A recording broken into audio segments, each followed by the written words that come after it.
And good morning, everybody. After some technical difficulties, welcome to the Morning Exiles podcast. I'm Bill Profita, along with Kevin Gallagher, and we are going to try to give you a full show content today.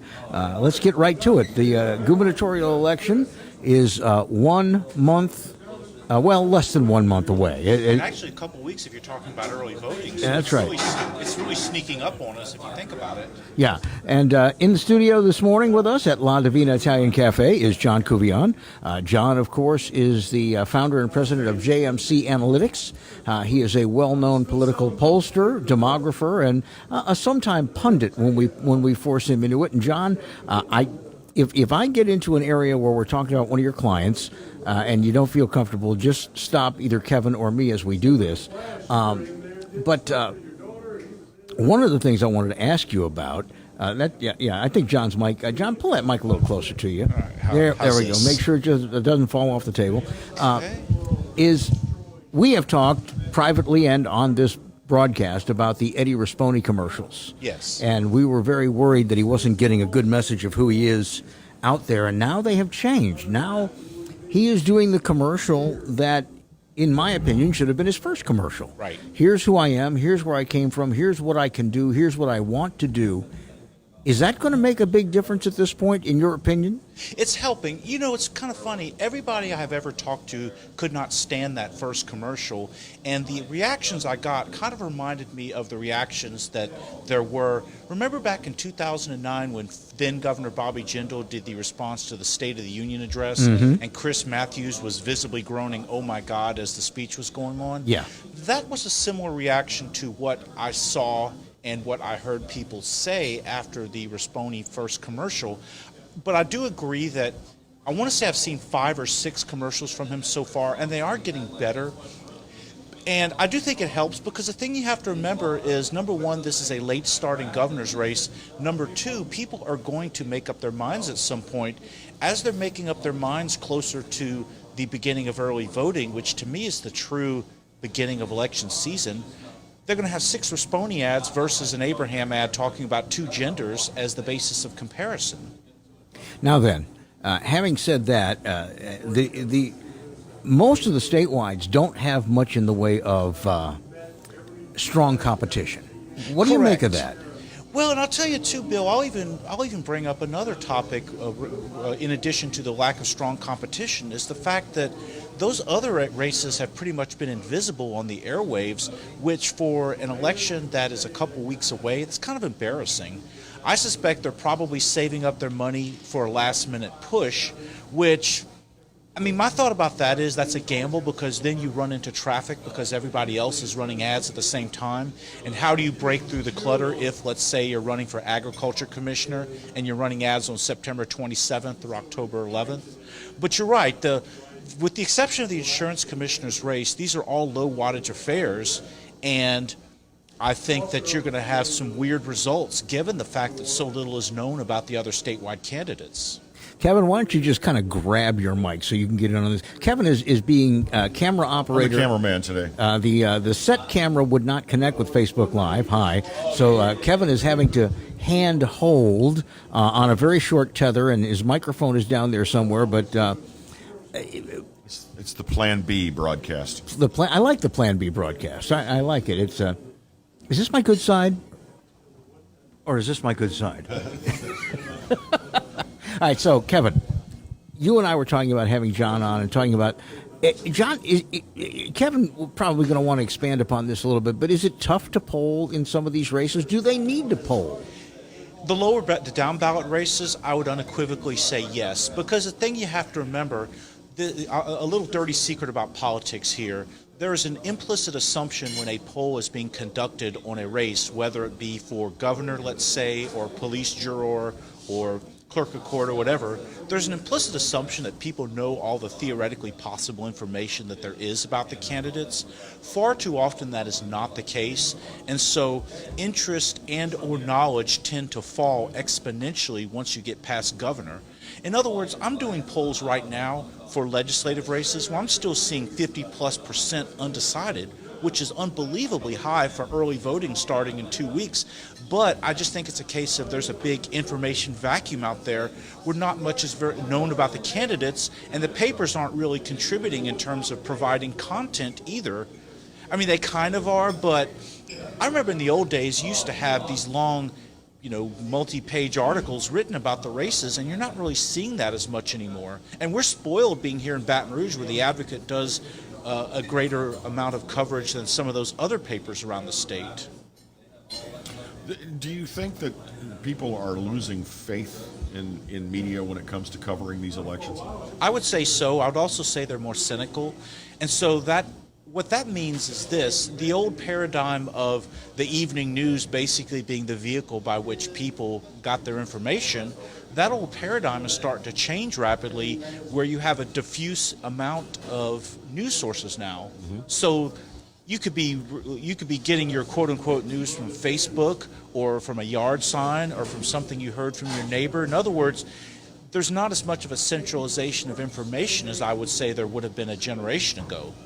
I've noticed that I haven't seen a lot of effort by television, print, to really delve into who the candidates are. Who is Eddie Risponi? I haven't really seen that other than his own ads telling us, about his 24 grandchildren, et cetera, et cetera. Yeah.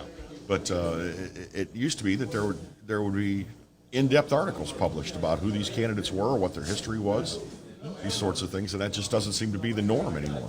Right, it's a change, and the thing is, once you've taken away that level of, I guess, information about the candidates, then it kind of becomes the wild, wild west in terms of what information source you're using to make your decision. And so that certainly plays an impact into the election results, because people are getting their information from vastly different sources now. John, I hesitate to even ask this because it sounds so elementary, but when we get to runoff, I think it's probably a lead pipe cinch that there's going to be a runoff for governor. More likely than not, yes. More likely than not. But I think Commissioner of Insurance is going to be decided outright. Yes. I'm pretty sure that even though there are like 25 people in the race, Mike Strain is going to get returned to office. Yes. Billy Nungesser, does anybody even know the name of his opponent? Exactly. Well, and one of the things too, I remember when one of his opponents, he basically decided to launch his candidacy on the basis of a call-in show that he had heard that Billy Nungesser was unopposed. Well, that to me is not indicative of a serious campaign effort. In other words, in the old days, what I remember you would see in these statewide races is you would see people who, legislators or DAs or parish presidents and such, would be stepping up to the plate to run for these statewide offices. I didn't see any of that this year. To me, the Democrats pretty much have forfeited the statewide elections again, like they did in 2015 and 2011, with the major exception being the governor's race. Is that a strategy? It's not, and I don't think it's good for the long-term health of the Democratic Party, because the reality is you do have legislators out there or police jurors or DAs and parish presidents who are qualified to run, but for whatever reason they're not. And that is definitely something the Louisiana Democratic Party needs to be concerned about, whereas on the Republican side, you actually have I would argue, a bit of an oversupply of candidates willing and able to run. And in fact, I could only imagine the free-for-all that's going to occur in 2023 with the governor's race once it'll be open. Does this mean probably a fairly low voter turnout in the runoff? I would think that or the primary, because what I'm experiencing... Yeah, I agree. I think October 12th is going to be terrible. Yeah, I'm going to go out on a limb and violate every rule as to what is permissible, I guess, public discourse for a political consultant / pollster to say. But in the polling I have done in various races, large and small, I am seeing a distinct lack of interest in this election season. It honestly is the lowest I've ever seen for a statewide race. And so the thing is, if you have a relatively low level of interest in the primary, the runoff's not going to be much better.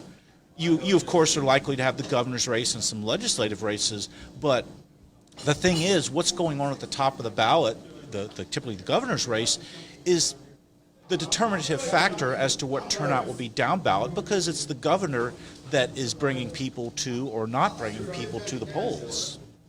So I know we've kept you later than you want to be here because we had a little technical all right. difficulty, and we got Franz waiting to come in and talk about this First Amendment issue. Hiller Moore, thank you for coming by. See you soon. One of the things that I want to kind of look to some foreshadowing, when we roll around to all of these legislative races, Yes. some have a well-entrenched favorite candidate running with minimal opposition. Some have 5 or 6 people in them.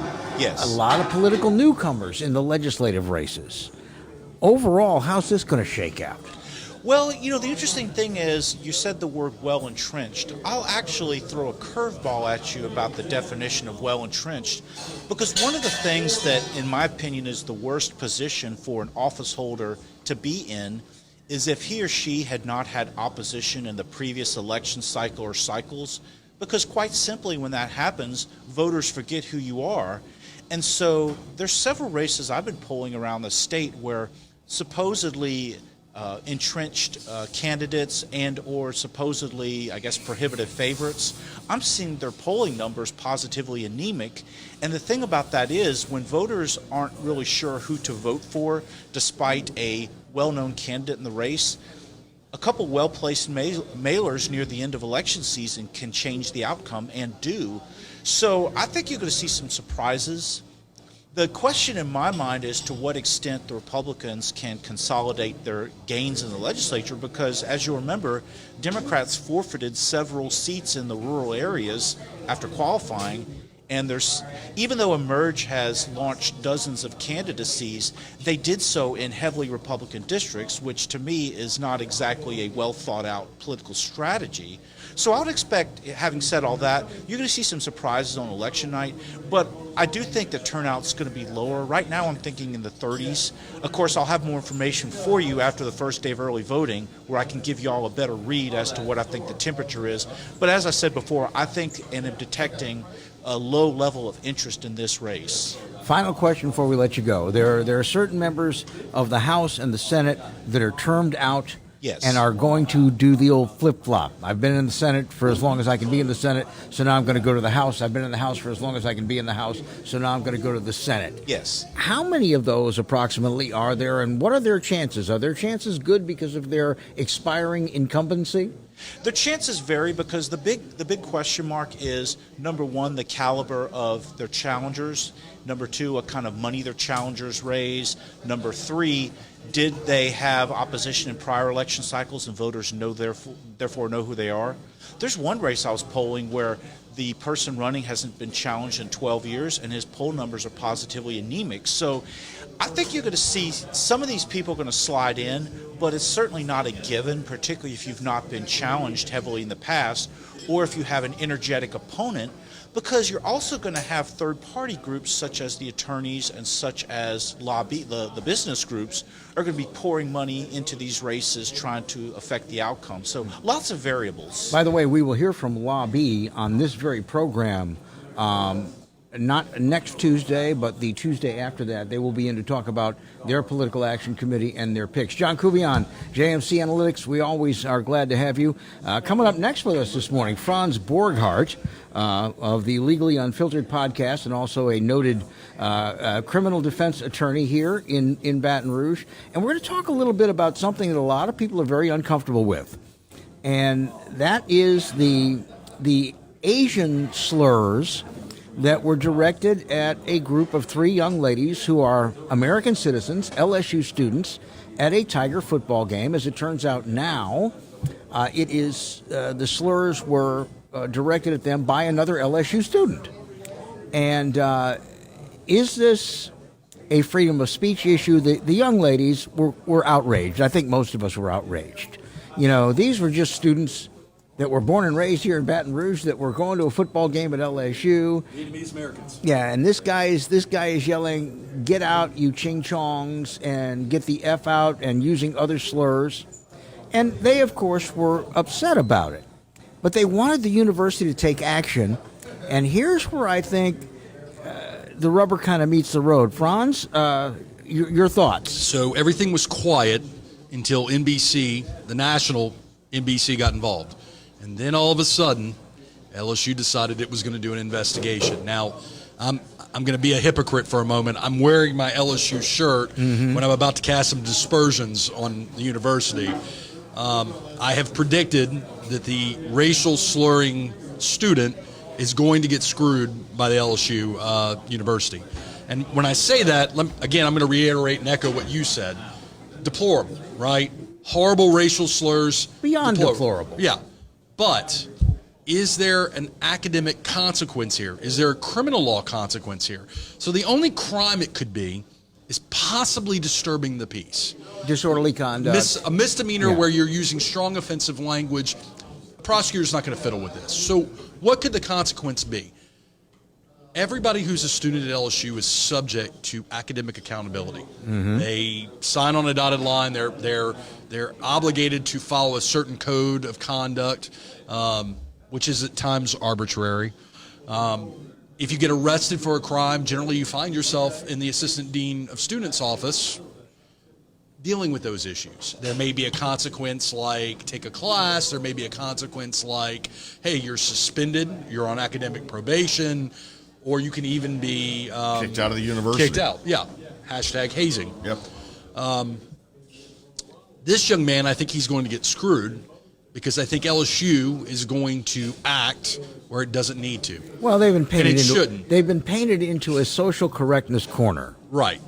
So is there, back to your main point, long answer to your very simple question, is there a constitutional issue here? Absolutely. So you don't have an absolute constitutional right to say whatever you want whenever you want. The government cannot curtail your right to First Amendment freedom of speech. Can't shout fire in a crowded room. Certain fighting words might be. I don't know though that LSU can stop this kid while at a football game from shouting something as ridiculous as he did. I don't know if they can penalize him academically. Now, they could ask him, you know what they could have done? They could have asked him to leave the game. Well, see, I was going to get there. These young ladies, and they're freshmen, and they probably didn't want to cause a big stink, but it would seem to me the thing to do, there's a cop every 20 feet in that stadium. It would seem to me to go and say, officer, this man is yelling horrible things at me, and then the officer could come on and say, I'm going to place you under arrest for disorderly conduct, or I'm going to eject you from the stadium, and that would have been it. The problem is these young ladies, and they all seem very earnest and very nice and very freshman and college-like. They said, our community should have responded differently. And as unfortunate as it is, young lady, and I've forgotten her name because she seems like a very nice young lady, the community has no responsibility to respond. Well, you skipped a step. Yeah. You skipped a step. She took it upon herself to take a photo of the guy and try to, quote unquote, what we call in the business, make him famous. Who is this guy? Yeah. Let me know who this guy is. It went viral. So whatever consequence this kid deserved for his racial slurs, he's been made, quote unquote, famous on the internet now. His picture linked to an identity. The identity now is known. So in terms of punishment, consequence, this guy's been painted with the brush that he's been painted with. All right, now let's and by the way, there's been a correction on that. The young lady who was offended did not take the photo. Oh, someone else did? Another woman who came to comfort her. Okay. Took the photo of this guy yelling at her and said, "Look, I'm gonna give you this photo just in case you need it for something." Okay. But you can't go back and retroactively arrest somebody for disorderly conduct or disturbing the peace. It has to be witnessed. And then I know people don't like to hear this, just like people don't like to hear you say the most guilty defendant on earth has a right to a defense at trial. Okay, right. You cannot arrest, legislate, make rules about what people think or their attitudes about other people. We just can't go there. So this is a podcast, so I can use certain words I wouldn't be able to use on the radio. Right. Yes. It is not against the law to be an asshole. Thank you. It is. Does it make him less of an asshole? And it's not against university policy either by Correct. extension. Are you going to start arresting every fan?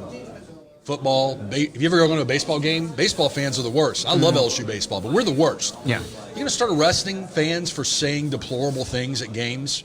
Not just racist, any deplorable things.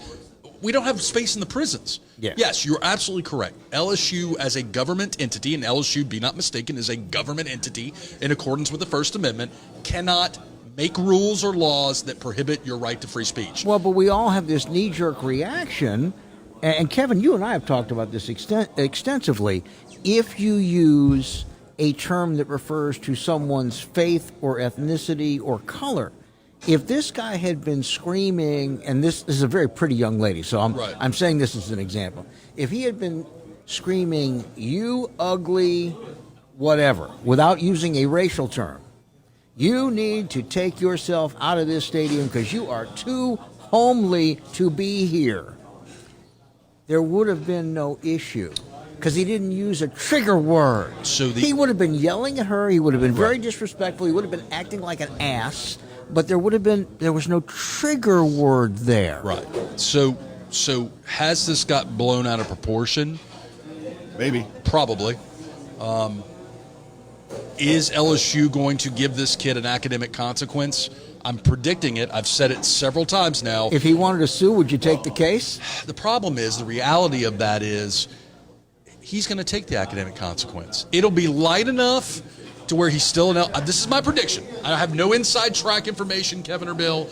It'll be light enough to where it's not going to be worth the tens of thousands of dollars to constitutionally challenge LSU, but it will be enough to where LSU can say, we did something. It's not really a Title IX violation because there's really no argument that she has been in some way inhibited from accessibility to education. It could be accountability. And look, we're dealing with a campus right now that is sanctioning fraternity kids, not for acts of hazing, but for being complicit in acts of hazing. Mm-hmm. I don't put it past, I'm wearing the LSU shirt, I don't put it past LSU for protecting LSU, and now that it's on the national stage, that's what they're going to do. If LSU does nothing, then they're complicit. This whole thing seems to me it falls in with the whole idea that the campus should somehow be a safe space. This is a fairly recent thing that some students feel like their campus should be a safe space.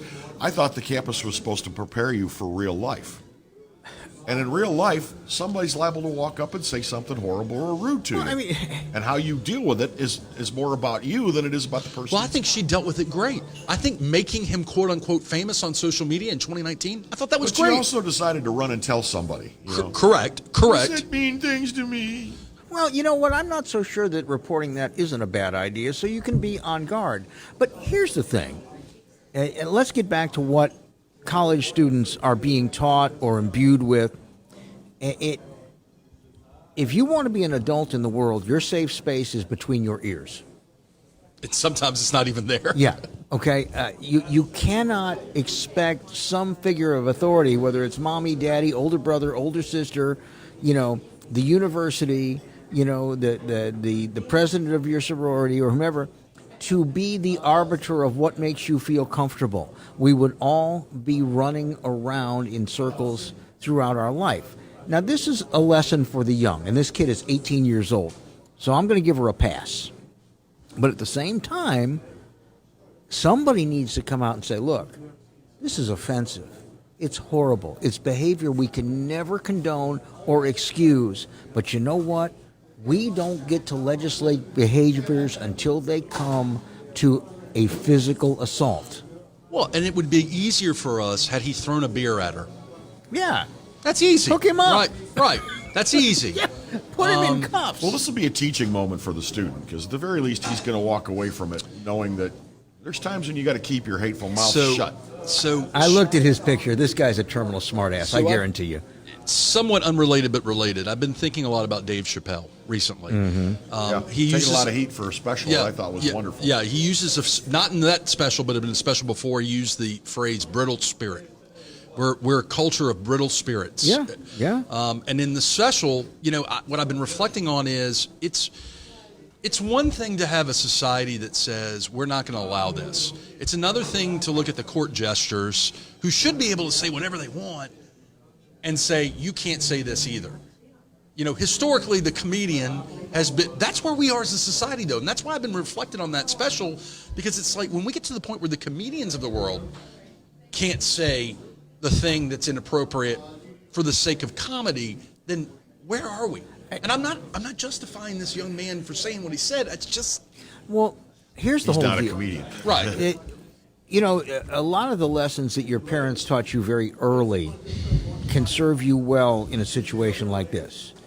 Sticks and stones can break my bones, but names can never hurt me, is one that comes to mind. But kind of a tangent to Chappelle is, I think that we have become a society that deals more on sensitivities than realities. And I think that's very, very dangerous. I can't tell you how often I have clients talk to me about how unfair something seems, as if they had just discovered that life is in fact unfair. And I'll say, and I'm gentle with it, but if you just figured out that life's unfair, man, I'm sorry, because now the other end of this is, was this young lady traumatized such that there could be some kind of academic allowance to her?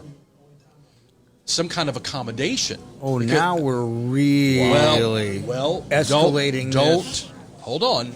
But that's part of the conversation. LSU, I'm sure, has had some kind of internal conversation about this. Now, she could be a 4.0 student. I'm not saying that she wants that. I'm not saying she needs that. Wait a minute, you're telling me they would alter someone's grades because of this? I am telling you, when there are victims of crimes like sexual assault, and other things of that nature, it can alter your academic standing and give you certain allowances. Mm-hmm. Maybe not alter your grades, but maybe give you a quote-unquote pass. Don't. Next semester's on the house. Don't talk in circles. Give me exactly. So, somebody who's not supposed to be on campus anyway decides to jack me at my car, and I decide not to let him do that. And he roughs me up, and I come in on the losing end of it, and suddenly my D in biology becomes a pass? It is possible that the university can give you academic allowances that, not a pass, but possibly a redo. That's freaking insane. Well, welcome to the party. This is that university, right? It happens with sexual assault victims. Sexual assault victim gets sexually assaulted, which is a horrible thing, well, it right? is, but again, that's also one of those triggers for allowances that assume facts that are not in evidence. Well, I mean, so yeah, Bill gets robbed. Bill has a D in biology. There may be certain things that Bill can do to address those academic disparities that come with a post-traumatic stress syndrome of sorts. I'm not saying it's right. I'm just telling you it's out there. And I would imagine sometimes you have to consider this or write this into your thinking when you're trying a case or when you're advocating for a client. I hate to use a personal example, but it's the best thing I can think of. When my mom was dying of cancer at the age of 42, this was before they could do anything with it, breast cancer. Right. And I was in this combined curriculum for medicine and dentistry.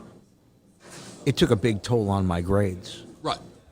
And it was the first time that I absolutely freaking failed a class.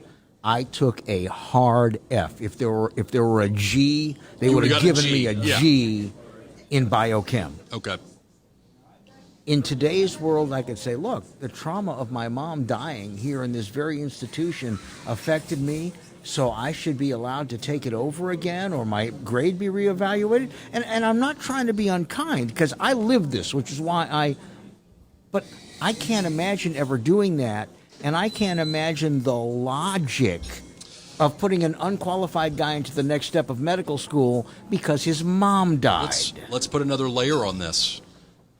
It's traumatic enough to hear someone direct racial slurs to you at a football game.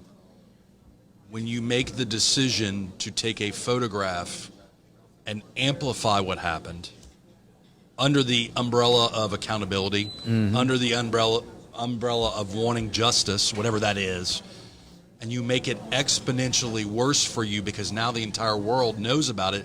And in fact, people that may disagree with you now have a public mechanism. You're a to target give now. Yeah. You're a target. Is that self-imposed trauma?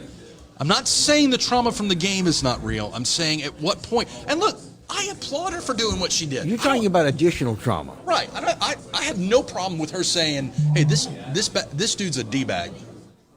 And I had a horrible experience, and who is this? I have no problem with that whatsoever.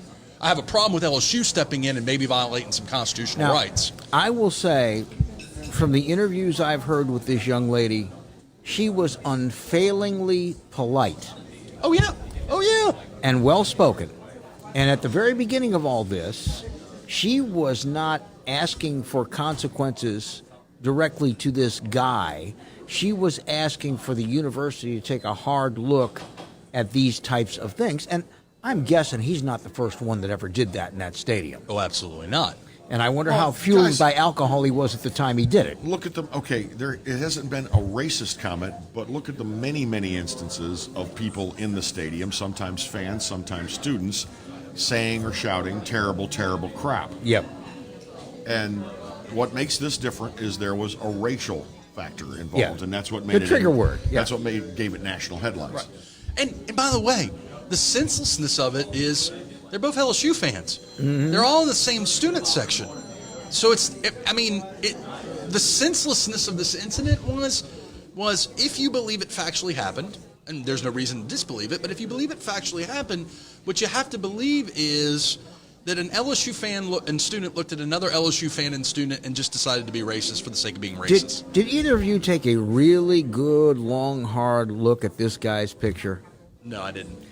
He just looked like a nondescript, curly-headed white kid. To me, I was looking at the way he combed his hair, what he was wearing, the way he was holding his face in his hands, and this is what I call a terminal asshole.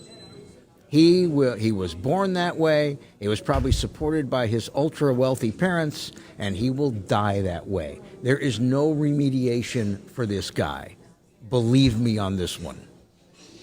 And I'll reiterate, sadly or fortunate, depending on how you view the world, it's not illegal. He has a constitutional right to be a jerk. And look, LSU has a area at LSU called Free Speech Alley. Have you ever hung out at Free Speech Alley? God, yeah. The crazies hang out there. But we're okay with the crazies hanging out there. Why? Because they have a right to be free speech crazy about some of the things they believe. I remember when David Duke was the largest and most prolific speaker at that during my college years.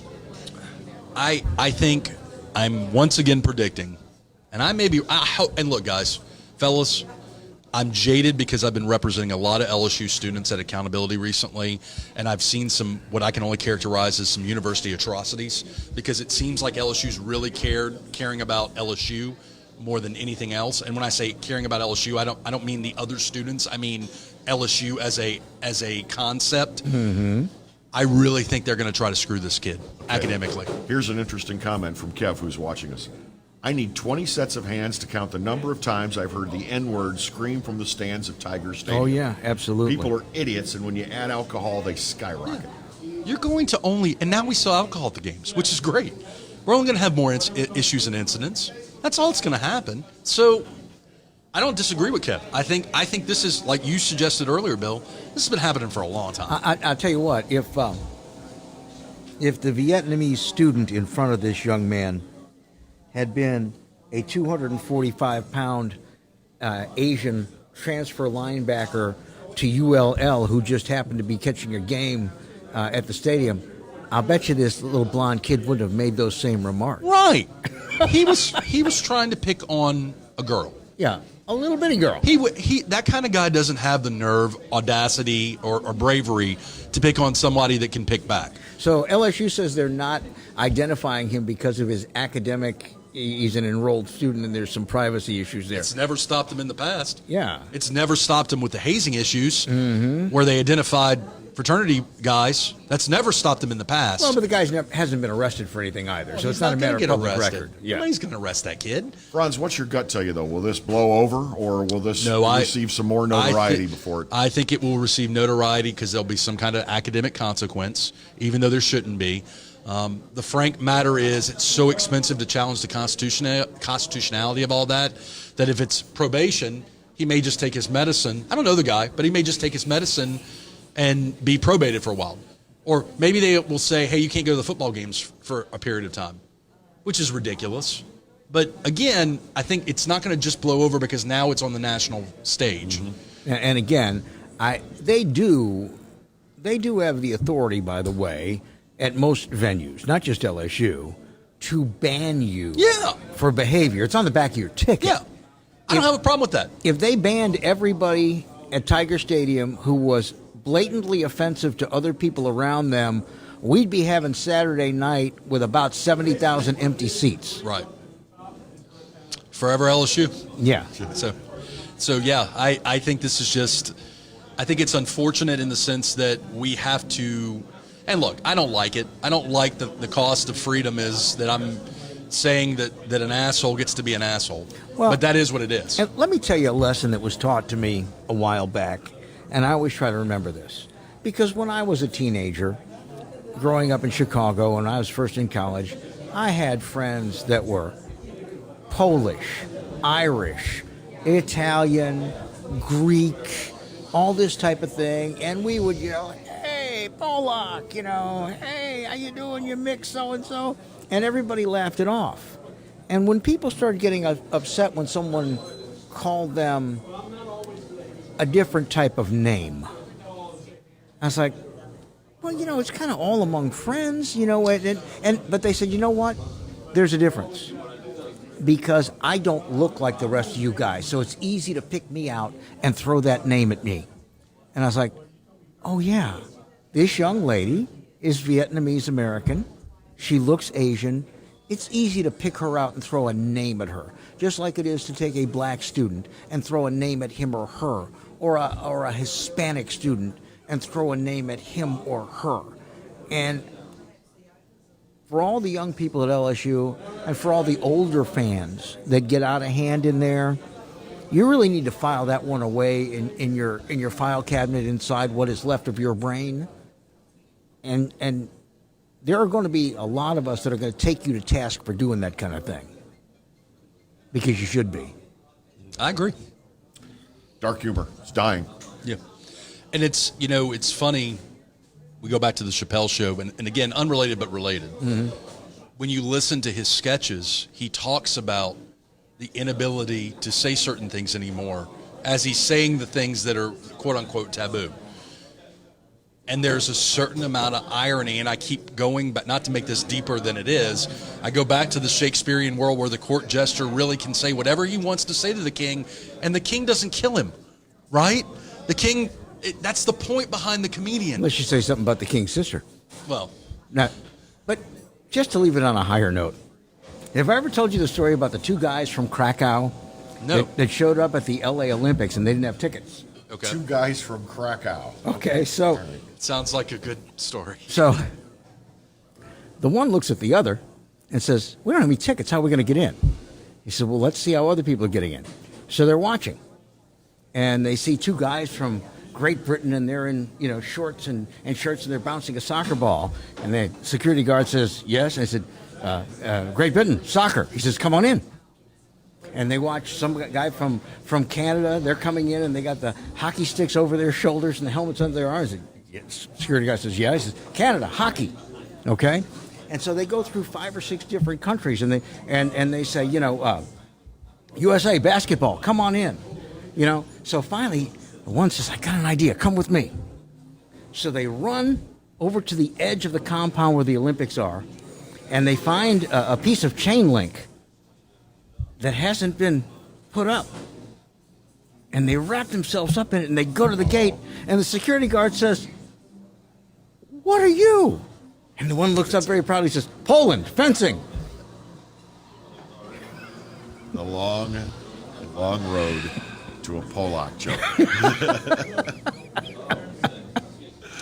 Guys, Franz, thanks for being with us again, man.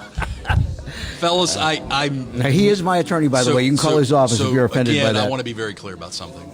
I love my university alma mater. I just worry sometimes that my alma mater cares more about itself than the actual students, and that concerns me. And I'm in the trenches. I'm the one representing guys and gals at the Student Accountability Office, and it's not that I don't love LSU. I'm wearing my LSU shirt today.